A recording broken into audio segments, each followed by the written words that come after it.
Eto, mainit na balita. Gilas Pilipinas pinaiyak ang host country Thailand matapos magyabang sa early game at madinay na naman ng ginto sa SEA Games.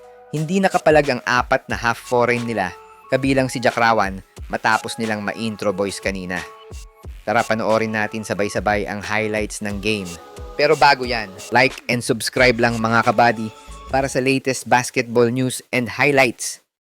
Siya nga pala mga idol, sa mga naghahanap ng legit na Gilas jerseys at iba pang parapernalya ng Gilas, pwede mong i-click yung product link sa gilid ng aking mga video at makikita mo na sa kanan ang lahat ng legit stores na nagbebenta ng mga high quality merch ng Gilas. Maraming salamat mga idol!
Sa mga gusto pala manood ng laban ng Gilas sa FIBA World Cup qualifiers nang walang delay at free for life, magbibigay po kami ng free live streaming link.